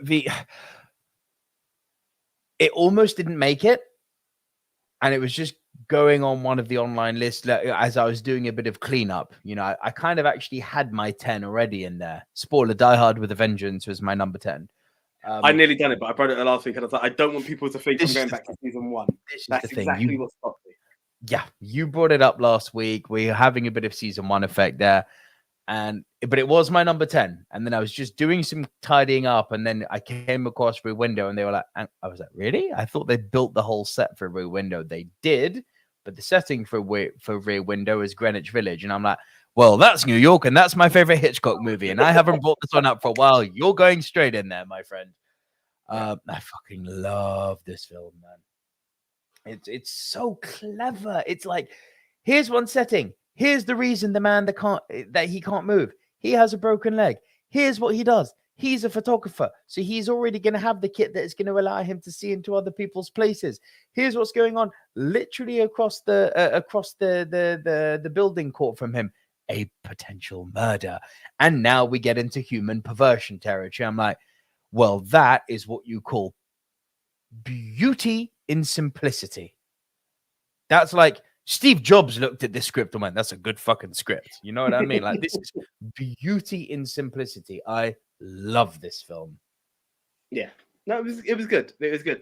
I can't remember if I got a bit distracted at one point, but I saw John Loftus, my guy. Rear Window is perfect in every way and better than North by Northwest. Billy Mount says, I definitely want a Rear Window remake. It exists already. It's called Disturbia. Is there not a Christopher Reeves remake of Rear Window? I couldn't tell you. But Disturbia with Shia LaBeouf, surprisingly fucking good. Like, really, really quite good. P. Morton says, The Devil's Advocate is so bad it ends up almost great. Oh, yeah. I fucking love The Devil's Advocate. Absolute trash, but love it. Yes, I'm not mistaken. Christopher Reeves, 1998, Rear Window. Yeah. Same name, or is it actually the same thing? It's called Rear Window. He's a but I think do you know, I think I've seen this film because he plays a quadriplegic before the accident happened, which was really weird. Passes his time spying on his neighbors from his window. By chance, he catches one of them, Julian Thorpe, beating his wife and reports it to the police. He later becomes certain that Julian has killed his wife, but fails to convince. Yeah, I think it's the same film. Nice. Okay. There is one film that I can't remember if it is that one, but I have seen one where Christopher Reeve played a quadriplegic, so it may well be the same film. But yeah, so look out for it, people. And Disturbia, I will also add to the list. Disturbia is really quite good, mate. Really surprisingly good. I'm seeing a lot of love for Rear Window in the chat, which makes me very, very happy. And Andy Hart noted on your recommendation for The Man Who Shot Liberty Valance. If it's got Jimmy Stewart, I'm on. AJ, you're number 2. Right. I brought up Darren Aronofsky, but no, there's not a chance I'm bringing up Requiem for a Dream. It just doesn't work for me. But this film does. You didn't like the Ass to Ass? Yay, there you go. Yeah, Black Swan. Didn't realize it was New York. It is. I It came up on the search. It did come up in the search. It's there. Black Swan is one of those films that I remember. Can't remember what we were doing it for. Could have been Conditions actually, but when it came up and I remember hearing it, and I had major ballet fans, I was like, and she's spoken to me about this film. I was like, I'm gonna give this film a shot. Little did I know how amazing this film was gonna be. The challenge. It's the ballet version to Whiplash, man. It has these challenges. Yeah, for real.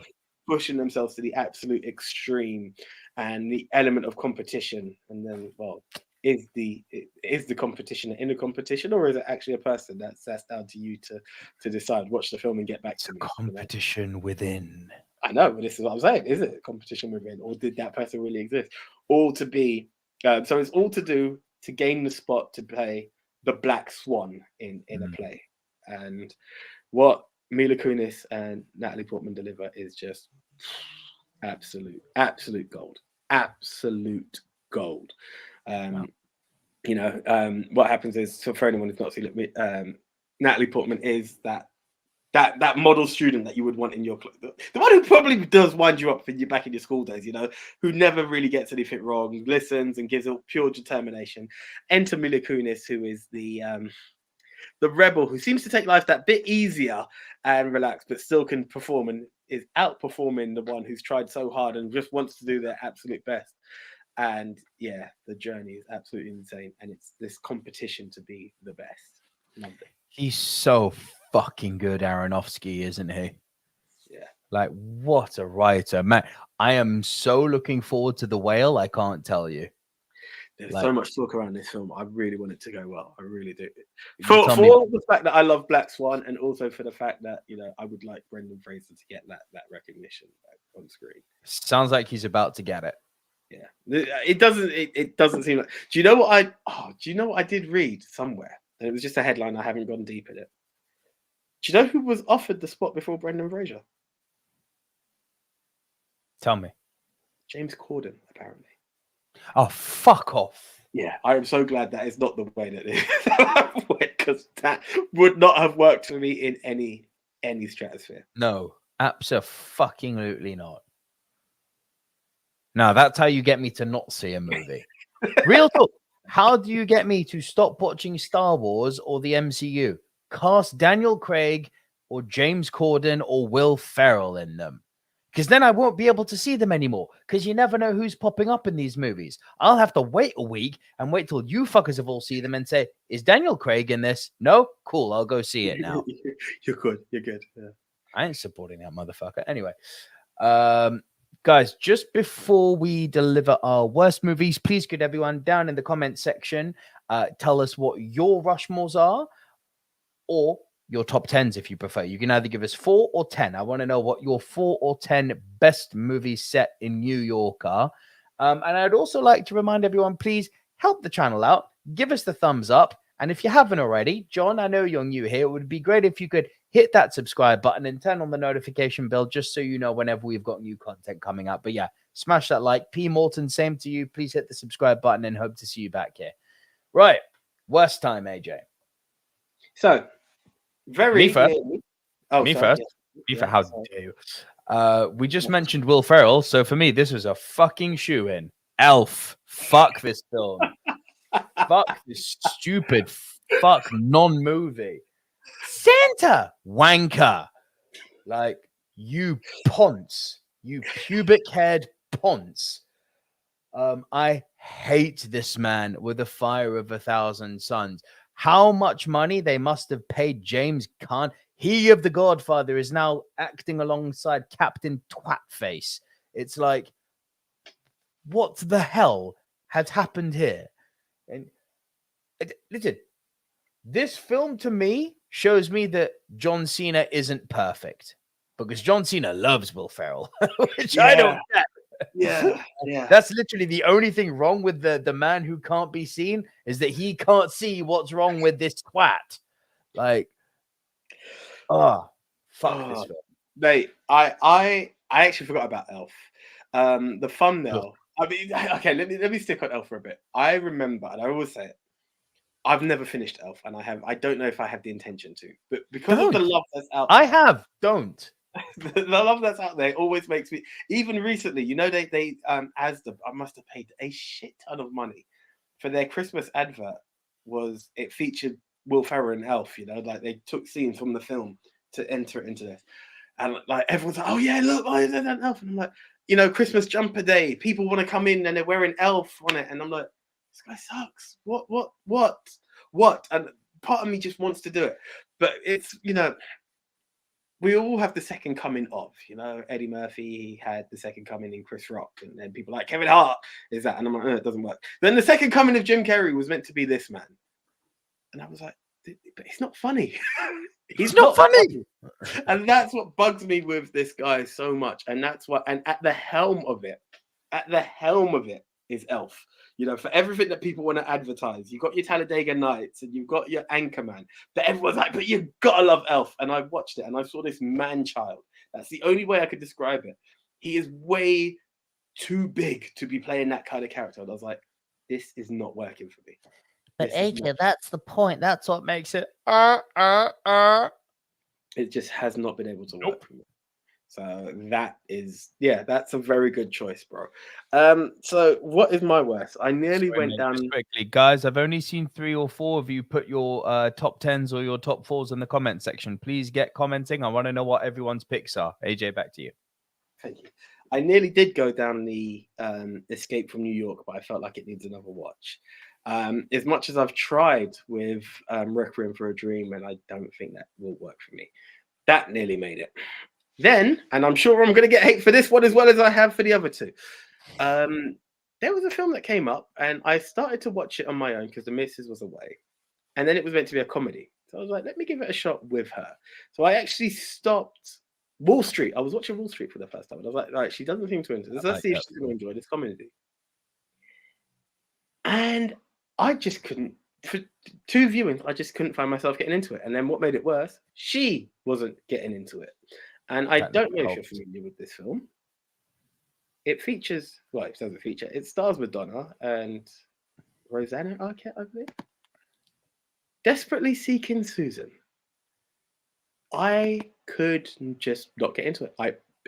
It seems to have a fairly good rating and it's there, but it's meant to be this story. And this is the thing. The story wasn't catching me. And I'm like, what's going on here?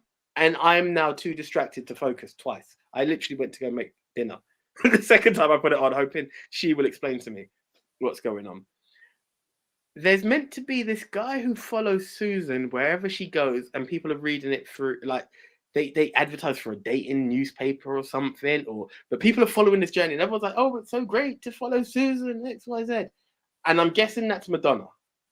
Somehow or another, she's getting changed, and she puts her clothes in a locker, and the Arquette has now taken this clothes and gets mistaken for it. So it's a case of mistaken identity, and she's playing along with it because she's a bored housewife. But whatever was going on, it just couldn't capture my attention, and it's so bad that I'm not even able to explain the situation right now. Now, somebody might be hitting me up on these comments to me, AJ, you completely missed it. This is gold. This was such a great movie, but I couldn't compute. And in a world of where I'm trying to catch good movies, and I was able to catch The Bad Lieutenant. Where I was able to catch Bad Lieutenant, where I was able to catch Dog Day Afternoon, Rear Window. This didn't match, and I just had to give up. P. Morton agrees with you. Oh my God, that flick did suck. Thank you. Yeah, I just couldn't. I didn't know what the hell was going on. I was bored shitless. Twice. 2 attempts at trying to start that film. If you do want to give it a shot, Nick, and you feel like you can educate me, which I'm more than welcome to, being educated on, it's on BBC iPlayer. Sorry. Nope. You haven't sold it to me, therefore, no. I done Hippopotamus and you came back loving it. So like, I was about to say Hippopotamus. The thing about Hippopotamus is you had me intrigued. Okay. You made it sound to be so bad. I was like, we're in the Room territory here. Like, I must see this film. And I was like, nah, it's good.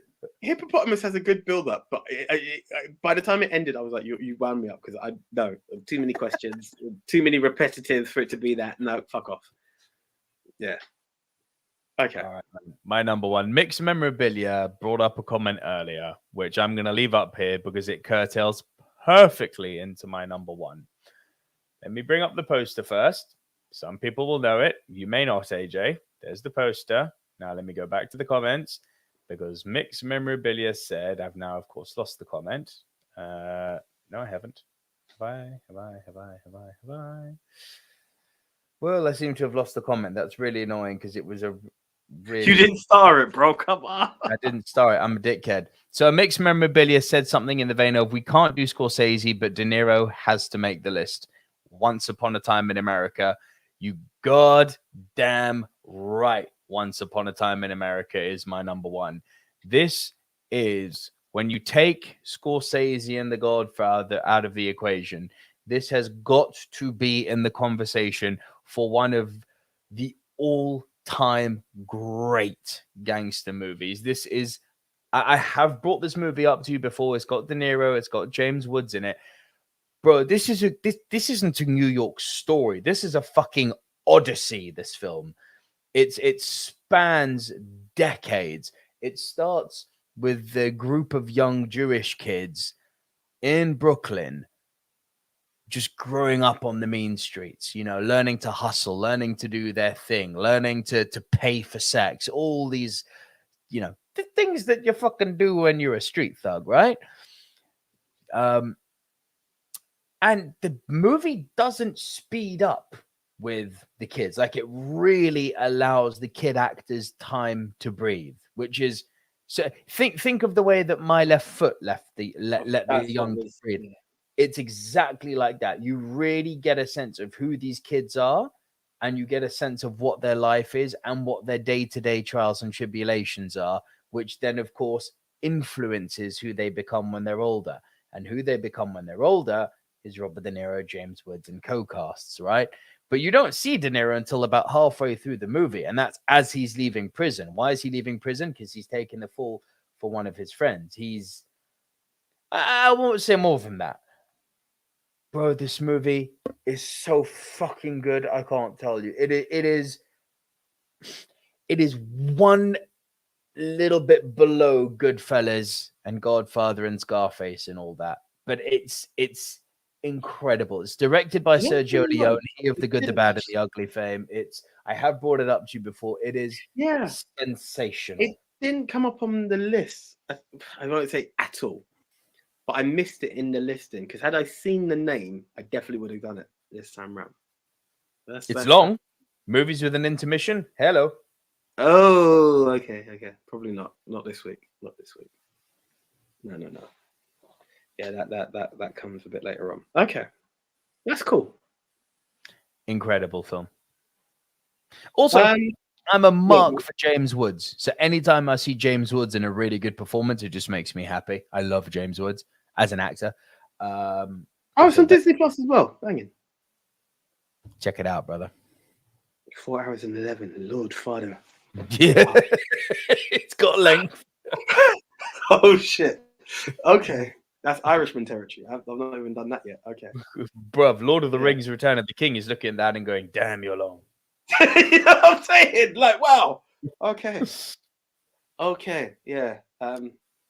Yeah, that will get some love, but I'm not too sure when. So your number one is the Spike Lee movie, but which one?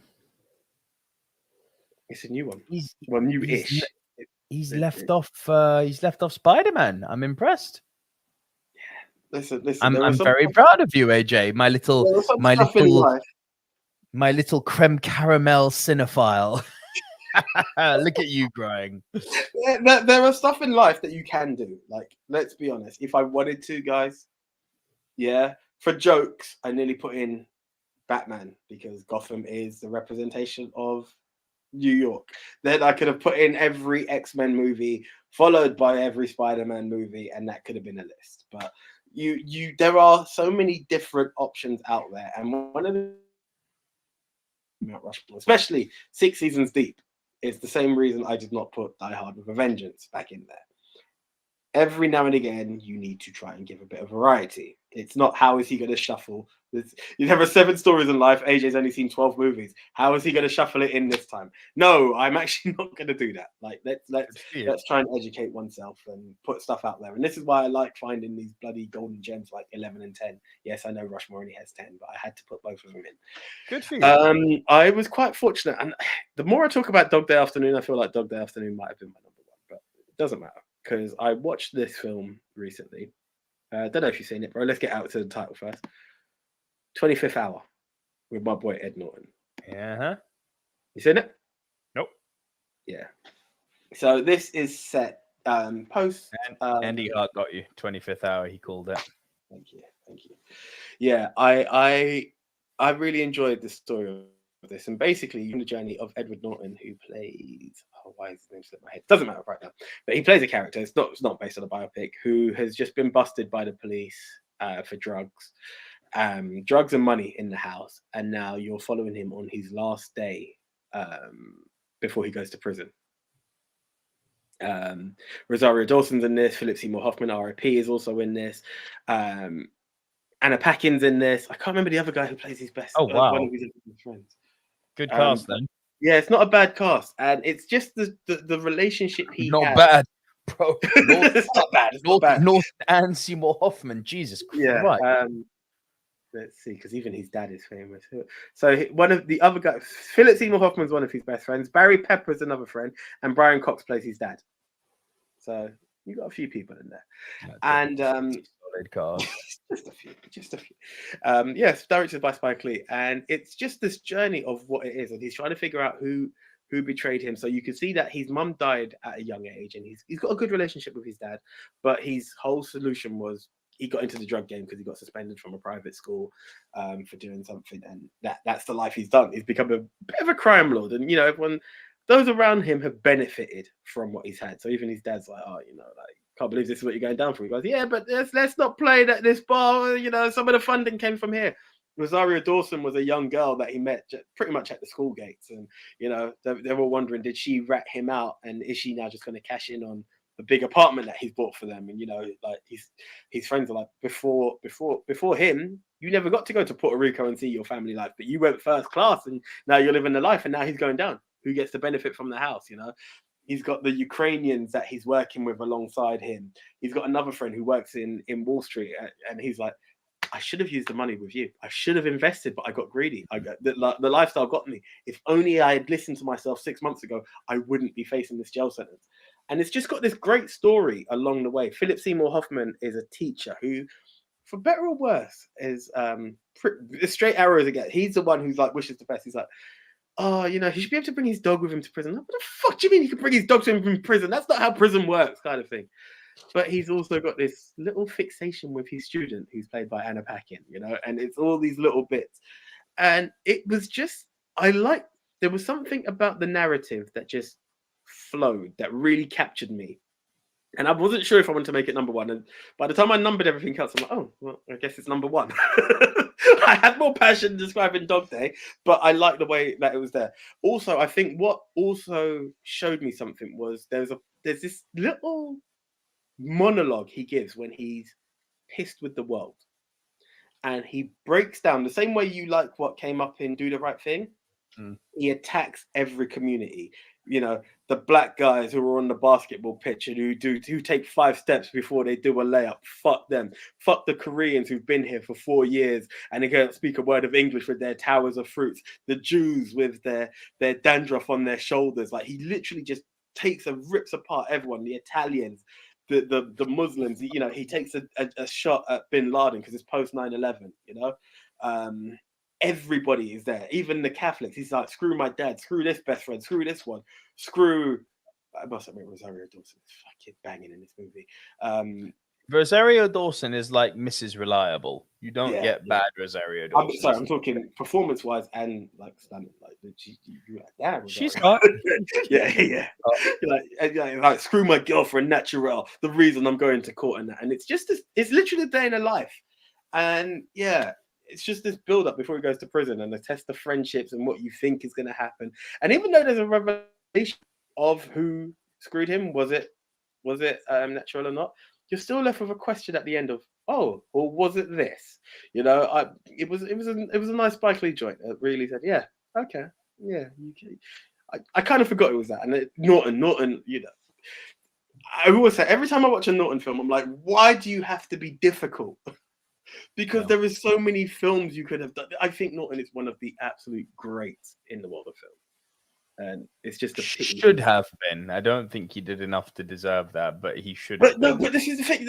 Put it this way: what he has done is even the Italian Job. He's not to blame for how he didn't do bad. The film was just bad. Like, he delivers when he's on screen. It's just that his reputation screwed him over, so that he's not got as many hits as he should do. Yeah. Well, for someone who doesn't like Spike Lee, that was an awfully fun pick. Yeah, I know. That's why I was like, I'm gonna have to shut up. So. Right, let's see what people's picks were, and then we'll compile our Rushmore. Right at the top of the show, RJ Skarenki said Ghostbusters, Escape from New York, Trading Places, Working Girl. The Trading Places is Philadelphia, sadly. Apparently so. Francis Lelon says, my Rushmore, King Kong, Dog Day Afternoon, 42nd Street, 3 Days of the Condor. Pedro Santos says, The Apartment, King Kong, Annie Hall, Do the Right Thing, Coming to America, Network, Shaft, Clute, When Harry Met Sally, Carlito's Way. Tucky says, going to get my list in early, Die Hard with a Vengeance, Spider-Man 2002. Are you sure your name isn't AJ? Gangs of New York, Ghostbusters, 25th Hour, Home Alone 2, As Good as It Gets, The Family Man, Independence Day, and Phone Booth. That is the most AJ list I have ever seen in my life. It would have been. Legit, that's you. Like, every one of those movies, other than maybe The Family Man and As Good as It Gets, are literally AJ movies. As Good as It Gets. Gangs of New York, I must admit, it's never been my favorite Day-Lewis or Scorsese movie. No, nor me. Although Day-Lewis is amazing in it, but it's not his best movie. Andy Hart says, this is a good one. Goodfellas, Taxi Driver, The Godfather, Do the Right Thing, The French Connection, The Sweet Smell of Success, The Warriors, The Apartment, King Kong, Escape from New York. So the two that are viable so far already, AJ, Do the Right Thing and Escape from New York. They've come up multiple times already. Gavin Mann says, As Good as It Gets, King of New York. Hi, AJ. 3 Days of the Condor, The Wolf Pack, Quiz Show, Worth, Awakenings, Black Swan, Francis Ha, Escape from New York. Another one, Escape from New York. John Loftus says, The Godfather, Taxi Driver, Rear Window, Sweet Smell of Success, Ghostbusters, Carlito's Way, Escape from New York, The Apartment, Wall Street, and Spider-Man Across the Spider-Verse. Mixed Memorabilia says, Bad Lieutenant, Do the Right Thing, Dog Day Afternoon, Once Upon a Time in America, A Bronx Tale, The Warriors, Sleepers, Dark Days, Uncut Gems, Rear Window. Is Sleepers New York? I believe the church is in New York. Do you know, if Mixed Memorabilia put it, I'm going to go with it. But for some reason, I thought it was Philly. Pretty sure it's New York. Listen, I trust it. So, I think Escape from New York has to go on there, and that can be like the silver screeners pick, because it's literally every one of them nearly picked Escape from New York. Right, let's get this up then. So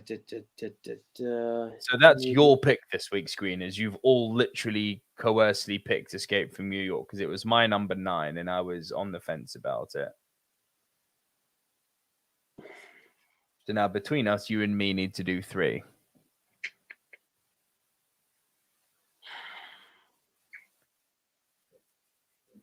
Bad Lieutenant? We both had it. We did both have Bad Lieutenant, so it kind of has to go. And Rear Window. So those are the ones that have to go on because they're common picks, right? That's our new rules this season, isn't it? Common picks go on, yes?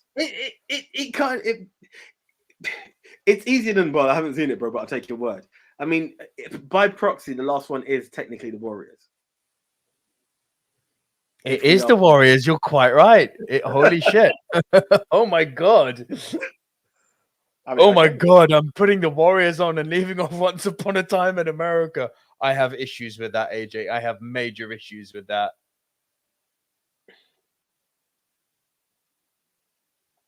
Then the text says, "Where's my list? Where is your list, bro? Send it through."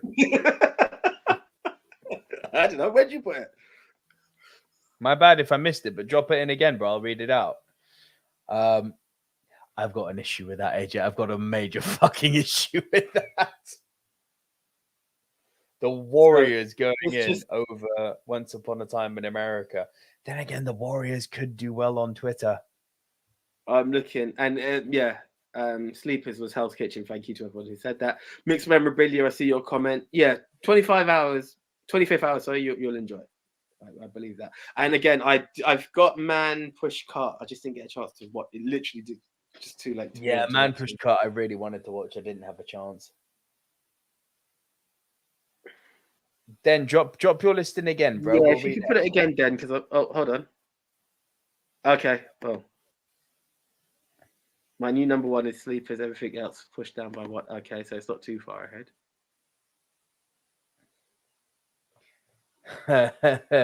Silver screeners, come out to play. Now, here's the thing that Francis put out, and I'd like to hear your take on this. He knows that we both hate, but surprised West Side Story didn't get mentioned. I've never seen West Side Story. There's no hate for it. I've never seen it. I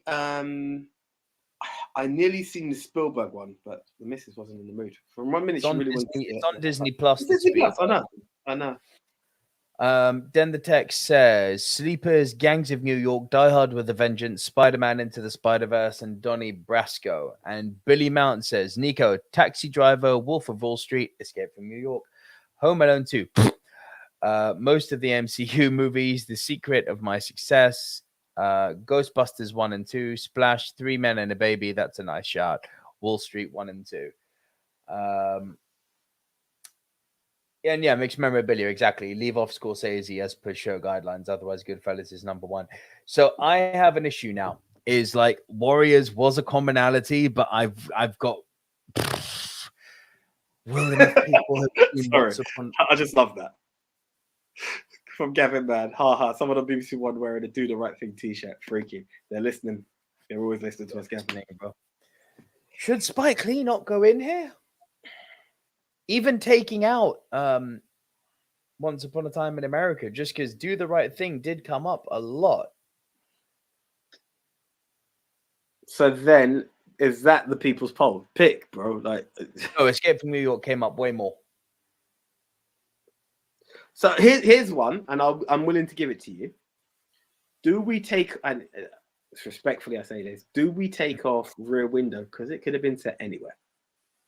Yes, I'm happy with that. I'm happy with that logic. Your logic is sound. Let's continue down that line of thought. Because it really could have been. It's very much why 12 Angry Men didn't make the list. Like, it's no, I like that logic. Let's go with that logic. That's sound logic. Pedro Sanctos says Do the Right Thing should be in. And Mixed Memorabilia says the Warriors and Once Upon a Time will bring an old school vibe to the fore.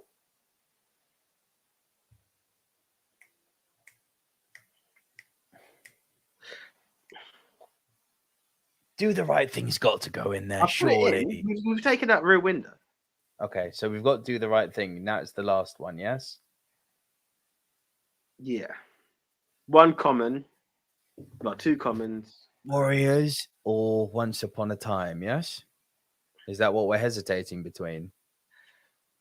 Well, I'm just happy. I'm just weighing it out. I'm happy to go with it as is. What is as is? I know the three. It's the last one. What is currently as is? Come in. Then the text says Warriors, but has then the text seen Once Upon a Time in America? That's what we've got there. If you see the chat, let me have a look at the private chat. Yeah, so it's that last entry that I'm. No, it's got to be done. It's literally. I mean, okay, cool. Let's do it. Fine, fuck it. Lock it in before. It's literally the journey across New York from end to end. Lock it in before anyone's mind gets changed, and do it quickly. Do it very quickly. Done. Ladies and gentlemen, the official Movie Mount Rushmore of movies set in New York. As a January suggestion from at 1986 Matt Sales of the Bigger Movie Pod, one of the best podcasts out there that isn't ours, and at Tucky version 1. Follow them on Twitter. Our first entry is Escape from New York. Our second entry is Bad Lieutenant. Our third entry is Do the Right Thing. In a world where Once Upon a Time in America does not make the Movie Mount Rushmore, our final entry is Warriors, come out to play.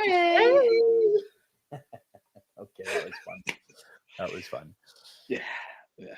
Look, guys, I think, as Den said, 1 minute that it came for, he saw the word ghost.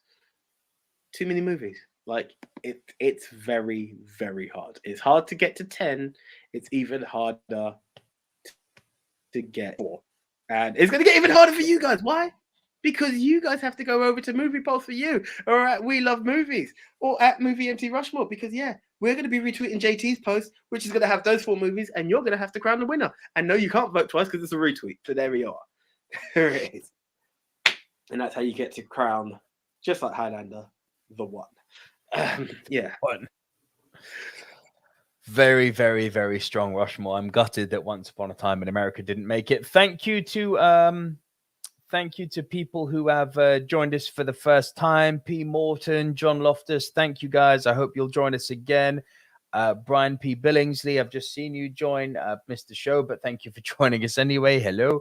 But yeah, thank you guys to our regular film watchers and film family. As Den the Tech often says, please tell a friend to tell a friend. And remember, for less than the price of your daily Starbucks, you can support the show over on buymeacoffee.com/movie dudes. Or there are also some membership options on there for additional content if you so wish. But that is pretty much it for us this week, guys. Next week's topic, if you want to know it is a tasty one. Next week's topic, which is a selection. Let me make sure I announce their names properly. It is from our own Gavin Mann and the missing Chris Trengove, who should be back hopefully next week, given that it's his list. But yeah, it's a joint suggestion from then. We will be doing the top 10 foodie movies. That's the one. Yum, yum, yum. Indeed. Yes, the top 10 foodie movies is next week, guys. Tuesday, 9 p.m. on all podcast platforms and live right here on our Silver Screen Dudes YouTube channel. I had no point for guessing what's my worst next week. Don't you fucking dare. Don't you fucking dare put that movie as your worst next week. Don't even go there with me, sir. But yeah, that is it from us, guys. I'm Nico Lurot. I'm the one AJ Anthony Jordan. Shout out to the Nicoholics. See ya. See ya.